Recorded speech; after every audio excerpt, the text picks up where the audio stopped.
તો ધોરણ 12ના વિદ્યાર્થી મિત્રો,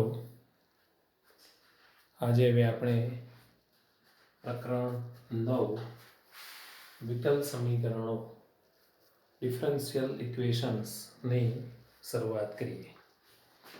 આમ તો ગણિતનો જ્યાં જ્યાં ઉપયોગ થાય છે ત્યાં મોટે ભાગે વિકલ સમીકરણો આવતા જ હોય છે. તમે ફિઝિક્સમાં જોતા હશો તો ઘણી જગ્યાએ આવે છે કે ભાઈ આ ગતિપથનું વિકલ સમીકરણ આવું છે, આ વિકલ સમીકરણનો ઉકેલ આ છે. તો વિકલ સમીકરણ એટલે શું એ આપણે પહેલાં સમજીએ. તો એની મેં વ્યાખ્યા લખી છે: સ્વતંત્ર ચલ, અવલંબી ચલ અને સ્વતંત્ર ચલને સાપેક્ષ અવલંબી ચલના વિકલિતોને સમાવતા સમીકરણને વિકલ સમીકરણ કહે છે. જુઓ, સ્વતંત્ર ચલ એટલે આમ તો મોટે ભાગે આપણે એક્સને સ્વતંત્ર ચલ લઈએ છીએ. કોઈ વસ્તુનો ગ્રાફ દોરવાનો હોય, તમને એમ કહેવામાં આવે y બરાબર 2x² નો ગ્રાફ દોરો, આલેખ દોરો, તો આપણે કોષ્ટક બનાવીએ છીએ, એમાં એક્સની કિંમતો જાતે પસંદ કરીએ છીએ અને y એના ઉપર આધારિત હોય છે, એટલે yને અવલંબી ચલ કહીએ છીએ. એના સિવાય પણ ઘણી જગ્યાએ એવું બનતું હોય કે બીજા સ્વતંત્ર ચલના અવલંબી ચલનો સંબંધ હોય. બરાબર? ગતિ કરતો પદાર્થ હોય, ગતિ કરતો પદાર્થ તો t એ સ્વતંત્ર ચલ છે અને કપાતું અંતર એ એના ઉપર આધારિત ચલ છે, એટલે અવલંબી ચલ છે. તો અહીંયા આપણે મોટે ભાગે x જ લઈશું, સ્વતંત્ર ચલ x લઈએ અને x ઉપર આધારિત એટલે કે અવલંબી ચલ y હોય તો કોને વિકલ સમીકરણ કહેવાનું? તો એક જનરલ મેં લખ્યું છે, f એટલે ફંક્શન, ફંક્શન એટલે વિધેય, વિધેય એટલે સાંકળતો સંબંધ. કોને કોને સાંકળતો? તો x, y અને એના વિકલિતો ને સાંકળતો સંબંધ વાળું જે વિધેય બન્યું, જે સમીકરણ બન્યું, આને કહેવાય વિકલ સમીકરણ. ટૂંકમાં, સાદી ભાષામાં, જેમાં વિકલન આવતું હોય એને વિકલ સમીકરણ કહેવાય. આટલું તમારે દેશી ભાષામાં યાદ રાખવા. તો મેં ઉદાહરણો લખ્યા છે, જુઓ કે dy/dx + y cos x = sin x. જો અંદર વિકલન આવે છે, ઓકે, તો વિકલ સમીકરણ છે. ચલો, આ રહ્યું એ પણ વિકલ સમીકરણ છે. એમાં તમે યાદ રાખજો, d2y/dx² એટલે y નું x ની સાપેક્ષમાં દ્વિતીય વિકલન. દ્વિતીય વિકલન થાય, તૃતીય વિકલન થાય, એવું n વખત પણ વિકલન કરી શકાય. ચલો, પછી આ પણ જોઈ લો તમે. એ પણ શું છે? એક પ્રકારનું વિકલ સમીકરણ. જો એમાં વિકલન આવે છે તો જે સમીકરણમાં વિકલન આવે છે એને આપણે વિકલ સમીકરણ કહીશું. બીજું કે dy/dx ને જો તમારે અન્ય રીતે દર્શાવવું હોય તો યાદ છે કેવી રીતે લખાય? y1 પણ લખાય, y' પણ લખાય. એ રીતે d2y/dx² હોય તો શું લખાય? y2 લખાય, y" પણ લખાય. બરાબર? એમ કરતા કરતા તમે n વખતના વિકલનનો સંકેત બદલવા જતા હોય, dny/dxn, તો આને yn પણ લખાય અને y ઉપર પછી n વખત ડેશ નહીં કરવાના, એમાં yn લખાય. એટલે વિકલ સમીકરણમાં dy/dx ની જગ્યાએ y1 કે y' લખ્યું હોય તો પણ ધ્યાન રાખજો, એ વિકલન જ છે. આપણે લખીશું ઘણી જગ્યાએ આ પ્રકારનું. બરાબર? તો આને કહીશું આપણે વિકલ સમીકરણ. હવે તમારે ધ્યાન રાખવાનું છે, વિકલ સમીકરણની કક્ષા કોને કહેવાય અને પરિમાણ કોને કહેવાય. તો ચાલો આપણે એ બે વ્યાખ્યાઓ જોવી છે. તો જો એની વ્યાખ્યા આ પ્રકારે છે: વિકલ સમીકરણમાં આવતા ઉચ્ચતમ કક્ષાના વિકલિતની કક્ષાને વિકલ સમીકરણની કક્ષા કહે છે. તમને ખબર છે, dy/dx એટલે એક કક્ષાનું વિકલન કહેવાય, d2y/dx² ને દ્વિતીય કક્ષાનું વિકલન કહેવાય, dny/dxn ને n કક્ષાનું વિકલન કહેવાય. તો તમારા વિકલ સમીકરણમાં ઉચ્ચતમ કક્ષાનું જે વિકલિત હોય એ જોવાનું એની જે કક્ષા છે એને વિકલ સમીકરણની કક્ષા કહેવાય. જો આમાં વધુમાં વધુ એક જ વખતનું વિકલન છે તો આની કક્ષા 1 છે. આમાં વધુમાં વધુ દ્વિતીય વિકલન છે એટલે આ વિકલ સમીકરણની કક્ષા 2 છે. આમાં તમે જુઓ એક વખતનું વિકલન આવે છે અને દ્વિતીય કક્ષાનું વિકલન આવે છે, તો એ દ્વિતીય કક્ષાનું વિકલન જ જોવાનું. તો દ્વિતીય કક્ષાના વિકલનની કક્ષા એ આ વિકલ સમીકરણની કક્ષા, એટલે આની કક્ષા કેટલી થઈ ગઈ? 2 થઈ ગઈ. આ રીતે વિકલ સમીકરણની કક્ષા એટલે એ સમીકરણમાં જે ઉચ્ચતમ કક્ષાનું વિકલન આવે છે એની કક્ષા તમારે લખવાની. હવે જે વ્યાખ્યા આવે છે પરિમાણ, એ બહુ અગત્યની વ્યાખ્યા છે કે વિકલ સમીકરણનું પરિમાણ કોને કહેવાય.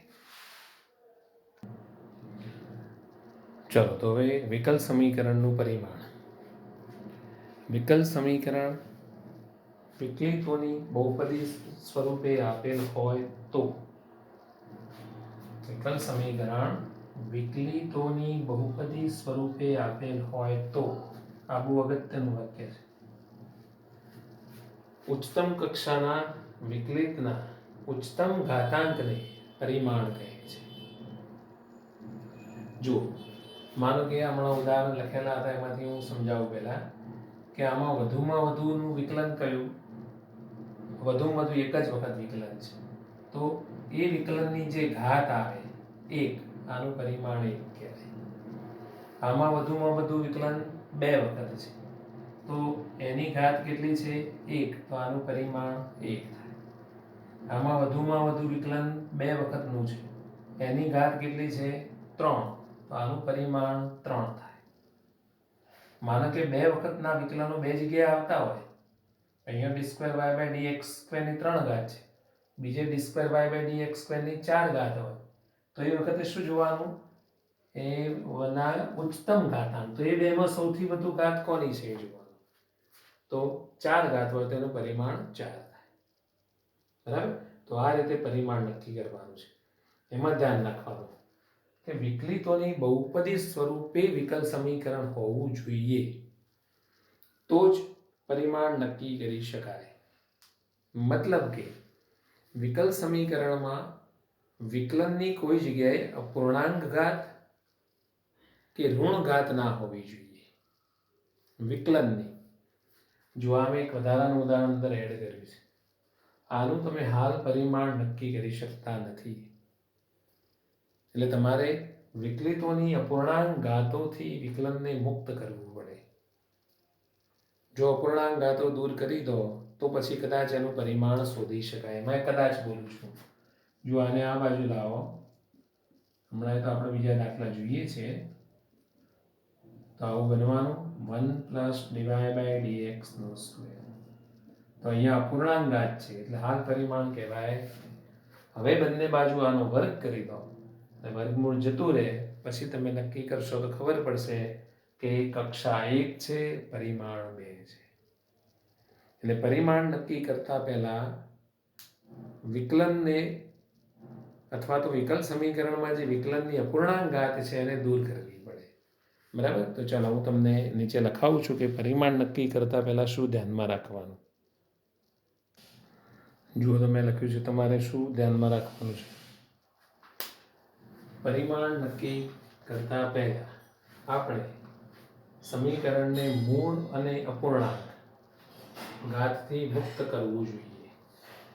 મૂળ એટલે સોટી મૂળ, તંતુ મૂળ નહીં, પણ વર્ગમૂળ, ઘનમૂળ, ચતુર્થ મૂળ એવું કોઈ આવતું હોય એ અપૂર્ણાંક ઘાત જ કહેવાય. જો કે એનાથી એને મુક્ત કરવું જોઈએ, ઘાત દૂર કરવી જોઈએ, દૂર કરવા પ્રયત્ન કરવો જોઈએ. બીજું કે વિકલિતનો ચલ તરીકે ઉપયોગ થયેલો ના હોવો જોઈએ. કોઈ વિધેયમાં ચલ તરીકે વિકલન મૂકેલું હોય તો એને કાઢવાનો પ્રયત્ન કરો અને ના નીકળે તો લખવાનું પરિમાણ મળતું નથી. જો યાદ રાખો, પરિમાણ ન મળે એવું પણ બની શકે. હમણાં ઉદાહરણ આપું છું. પણ જો પરિમાણ મળતું હોય તો હંમેશા ધન પૂર્ણાંક સંખ્યા જ હોય. કદી ઋણ કે અપૂર્ણાંક સંખ્યા પરિમાણ તરીકે હોતી નથી. હવે જુઓ, પહેલી વાત સમજવા માટે મેં એ ઉદાહરણ લીધું છે. તો આની કક્ષા તો નક્કી થઈ જશે. કક્ષા માટે તો કશું કરવાની જરૂર નથી, આની કક્ષા 2 છે. પણ પરિમાણ નક્કી કરવા માટે જો આ વિકલનવાળા પદની 1/3 ઘાત છે, ઘનમૂળ છે, તો એ દૂર કરવું પડે. તો એ દૂર કેવી રીતે થાય? એસિડ આપવાથી, એસિડ નાખવાથી? ના. તો શું કરવું પડે? બંને બાજુ ઘન કરવું પડશે. બંને બાજુ ઘન કરતા મતલબ કે 3 ઘાત કરતા. તો આ બાજુ થશે d²y/dx² ની 3 ઘાત અને પેલી બાજુથી ઘનમૂળ જતું રહેશે 1 + dy/dx નો વર્ગ. હવે તમે પરિમાણ કહી શકો. કક્ષા તો પહેલા કહી દીધી હતી, કક્ષા 2 છે અને પરિમાણ બોલો કેટલું છે? તો આ વધુમાં વધુ વિકલન છે, એની ઘાત 3 છે, પરિમાણ 3 છે. બરાબર? તો અપૂર્ણાંક ઘાતથી મુક્ત કરવું જોઈએ. પછી બીજી વાત જુઓ, વિકલનનો ચલ તરીકે ઉપયોગ થયેલો ના હોવો જોઈએ. સમજવા માટે મેં બીજું ઉદાહરણ લીધું છે. તો અહીંયા વિકલન સાઇનના વિધેયની અંદર ચલ તરીકે મૂક્યું છે. હવે દૂર કરવાનો પ્રયત્ન કરો તો આ બે પદો પેલી બાજુ લઈ જાઓ અને સાઇન ઇન્વર્સ કરો તો પેલી બાજુ સાઇન ઇન્વર્સ વિધેય આવશે, એમાં પાછું વિકલન જ આવવાનું. એટલે એ બાજુ એ ચલ તરીકે જ ઉપયોગ થવાનો છે. એટલે અહીંયા ચલ તરીકે વિકલનને તમે કાઢી શકતા નથી. એટલે અહીં શું થશે? જુઓ, કક્ષા એની 2 થશે પણ પરિમાણ ન મળે. ધ્યાન રાખજો, પરિમાણ ન મળે.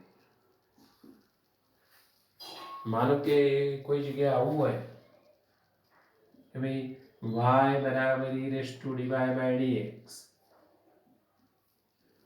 તો અહીં જુઓ તમે આ ચલ તરીકે જ વાપર્યું છે, પણ તમે આવું કરી શકો, બંને બાજુ log લઈ લો, log y = dy/dx આગળ આવી જાય, log e થઈ જાય, log e1 થઈ જાય, તો log y = dy/dx થઈ જાય.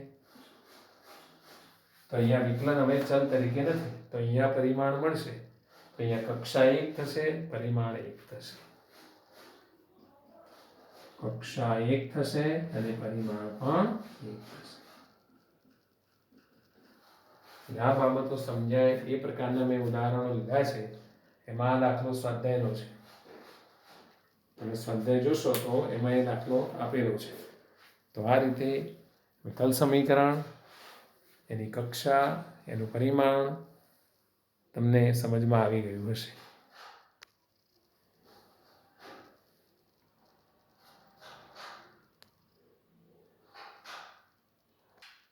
ચલો હવે જોઈએ સ્વાધ્યાય 8.1. ઉદાહરણો સરળતાથી આવડી જાય એવા છે, એટલે આપણે સીધું સ્વાધ્યાય જ જોઈએ છે. નીચે આપેલા વિકલ સમીકરણની કક્ષા અને પરિમાણ કૌંસમાં શક્ય હોય તો મેળવો. એટલે જો અહીંયા પરિમાણ માટે એને શબ્દ વાપર્યો, શક્ય હોય તો મેળવો. મતલબ એવું બને કે પરિમાણ શક્ય ના પણ હોય. ચલો તો અહીંયા સ્વાધ્યાય 8.1 મેં દાખલાઓ લખ્યા છે, જુઓ તમે. એમાં અમુકનું તો કક્ષા અને પરિમાણ ખૂબ સરળતાથી નક્કી થઈ જતું હોય છે. જુઓ, પહેલો દાખલો છે, એમાં વધુમાં વધુ કેટલી વખત વિકલન છે? 2 વખત. બરાબર? જુઓ, એની કક્ષા થશે 2 અને એની ઘાત કેટલી છે? તો 1 જ. તો એનું પરિમાણ થશે 1. ચલો નંબર 2, વધુમાં વધુ વિકલન 1 વખત એટલે કક્ષા 1 અને એની ઘાત કેટલી છે? 2. તો એનું પરિમાણ થશે 2. ચલો પછી આ જુઓ, આની કક્ષા 2, પરિમાણ ન મળે. હમણાં દાખલો મેં તમને ગણાવ્યો હતો, એટલે ઉદાહરણ સમજાવી દેવાય કે વિકલન છે, ચલ તરીકે વાપર્યું છે અને દૂર થઈ શકતું નથી.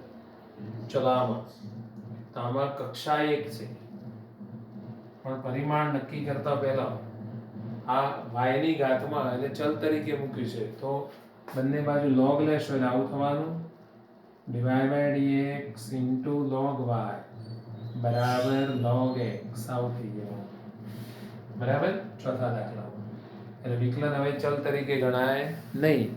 તો એનું પરિમાણ એટલે આની ઘાત કેટલી છે? એક જ છે કે પરિમાણ થશે એ. ચલો પાંચમો, તો કક્ષા એટલે વધુમાં વધુ 3 વખતનું વિકલન છે એટલે કક્ષા 3.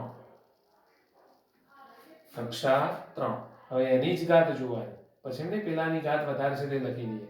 એ વધારે વિકલન જે ઊંચામાં ઊંચું વિકલન છે જ્યાંથી કક્ષા નક્કી કરો છો એની જ ઘાત જોવાની, તો પરિમાણ થશે 2. ચલો અહીંયા ઘનમૂળે છે અને વર્ગમૂળે છે એટલે કક્ષા તો નક્કી થઈ જશે, કક્ષા તો એની 2 છે, તો પરિમાણ નક્કી કરતા પહેલા ઘનમૂળે દૂર કરવું પડે, વર્ગમૂળે દૂર કરવું પડે. તો તમારે શું કરવું પડશે? બંને બાજુ 6 ઘાત લેવી પડશે. 6 ઘાત લેશો એટલે જુઓ આવું છે d2y/dx² એનું ઘનમૂળ છે અને પેલી બાજુ dy/dx નું વર્ગમૂળ છે.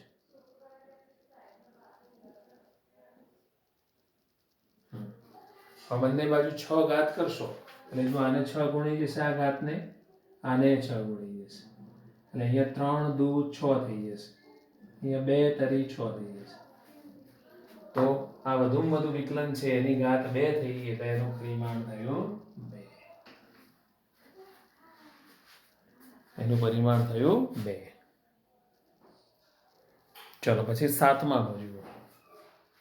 સાતમામાં બહુપદી સ્વરૂપે લખેલું ના કહેવાય, dy/dx છેદમાં આવે છે એટલે લસા લઈ લેવો પડશે. એટલે સાતમામાં તમે dy/dx લસા લેશો એટલે આવું થશે dy/dx into dy/dx એટલે dy/dx નો વર્ગ પછી પ્લસ x અને જે લસા છે એ પેલી બાજુ જતો રહેશે એટલે 0 થઈ જશે.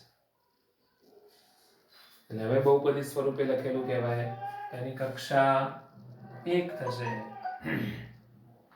એક જ વખતનું વિકલન છે અને વધુમાં વધુ ઘાત 2 છે એટલે પરિમાણ 2 થશે. જે વિકલન છે એની ઘાત એમ વધુમાં વધુ. ચલો આમાં કક્ષા 3 બરાબર, અને એ કક્ષા 3 છે એનું વિકલન એની ઘાત 2 છે એટલે પરિમાણ 2. તો આ રીતે કક્ષા અને પરિમાણ નક્કી કરતા આપણે શીખવાનું છે. 9મો અને 10મો દાખલો તમે જાતે ગણી શકો એવો છે. તો જોયું, કક્ષા અને પરિમાણ નક્કી કરતા પહેલા કઈ કઈ બાબતો ધ્યાનમાં રાખવી પડે. અપૂર્ણાંક ઘાત દૂર કરવી પડે, ત્યારબાદ કોઈ જગ્યાએ ચલ તરીકે વિકલન આવતું તો વિકલન દૂર કરવું પડે, વગેરે વગેરે બાબતો તમારે ધ્યાનમાં રાખવાની છે. ચલો હવે તમે આટલું લખી દો, પછી આપણે બીજી વાત કરીએ.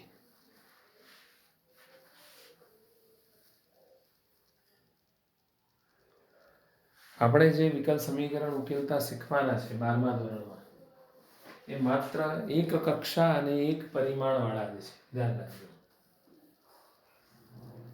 આપણે જે ઉકેલતા શીખવાના છે એ માત્ર એક કક્ષા અને એક પરિમાણ વાળા શીખવાના છે. પછી બીજું, આ ચેપ્ટરમાં આપણે 2 રીતે કામ કરવાનું છે. એક વખતે વિકલ સમીકરણ આપેલું હોય એના પરથી ઉકેલ શોધવાનો છે. વિકલ સમીકરણનો ઉકેલ શોધીશું. અને બીજી વખતે ઉકેલ આપ્યો હોય અને વિકલ સમીકરણ બનાવવાનું છે. 2 કામ કરવાનું છે. વિમાન ઉડાડતોય શીખવાનું અને ઉડાડ્યા પછીનું ઉતારતોય શીખવાનું. બરાબર, એટલે આપણે પહેલા ઉકેલ પરથી વિકલ સમીકરણ બનાવતો શીખવાના છીએ, પછી વિકલ સમીકરણ ઉકેલતા શીખીશું. બરાબર, પછી એમાં વ્યવહારિક પ્રશ્નો આવે છે એ પણ ઉકેલવાના બહુ સરસ દાખલાઓ છે. પણ મેં તમને કીધું એ પ્રમાણે એક કક્ષા અને એક પરિમાણવાળા જ સમીકરણો આપણે ઉકેલવાના છે. એટલે આપણે આવતા ટોપિકમાં, આવતા લેક્ચરમાં વિકલ સમીકરણની રચના કેવી રીતે કરવી એ આપણે સમજીશું. વિકલ સમીકરણનો ઉકેલ કોને કહેવાય એ સમજીશું. ઉકેલ એ શું દર્શાવે છે એ આખો મુદ્દો સમજીશું. બરાબર, એ આખું લેક્ચર અલગ જ બનાવીશું. આ કક્ષા અને પરિમાણને લગતું આખું લેક્ચર છે. આમાંથી એકાદ દાખલો તમારા MCQમાં અને ગુજકેટમાં પૂછાતો હોય છે. એટલે કક્ષા અને પરિમાણમાં પરિમાણ ધ્યાન રાખજો. કક્ષા તો બધાને આવડી જાય છે, પણ પરિમાણમાં ઘણી વખતે બાળકો થાપ ખાઈ જતા હોય છે. એટલે બહારના દાખલા પણ થોડા પ્રેક્ટિસ માટે ગણજો, જેથી કરીને ભૂલ ના થાય. તો આજનો વિડીયો આપણે આટલે જ રહેવા દઈએ છીએ. આખો સરસ પોર્શન પૂરો થઈ ગયો. નવા વિડીયોમાં આપણે નવો ટૉપિક લેવાના છીએ. તો have a nice day. Wish you all the best.